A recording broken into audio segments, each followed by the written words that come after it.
Көргендеріңіздей, менің ең алғашқы дебютым тарих мұғалімі ретінде Қызылтөбе 2 ауылындағы номері 6 орта мектепте басталды. Және де ең алғашқы қиындықтар осы жерде басталды.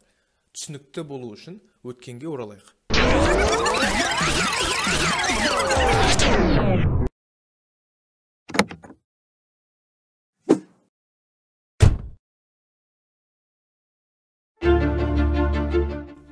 Орал қаласындағы Махамбет Өтемісов атындағы Батыс Қазақстан мемлекеттік университетін тәмамдаған соң, алғашқы қызметтік жолым Мұнайлы ауданы Қызылтөбе 2 ауылындағы нөмірі 6 жалпы білім беретін орта мектебінде басталды.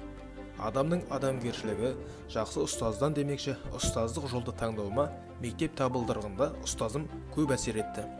Ұстазы жақсының ұстамы жақсы демекші, мұғалімдермен әріптес болған күннен бастап, мамандығымды таңдауда қателеспегендігімді түсіндім.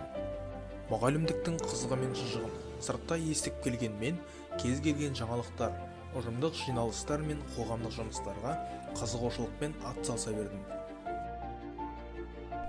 Осы жолда мектебіміздің математика пәнінің мұғалімі Ақтілеуов Абай ұстаздық етудегі өз шеберліктерімен бөлісіп, оқушылармен жұмыс жасаудың қыр-сырларын үйретуде мықты тәлімгерлік ете білді. Бұндай ұстаздан тәжірибе алу жас маман болып келген мен үшін өте қымбат дүние.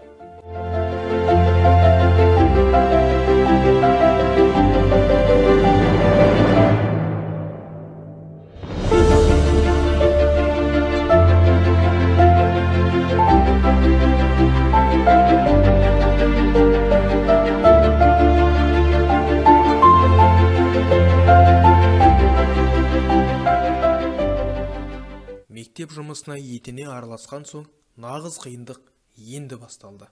Жоғарыда айтып өткендей, ең алғашқы қиындық ол онлайн түрде сабақ беру еді.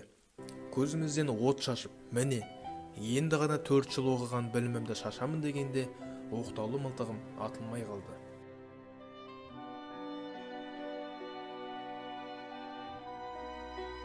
Шешінген судан тайынбас дегендей, бұл қиындықты шешу жолы да көрінгендей болды.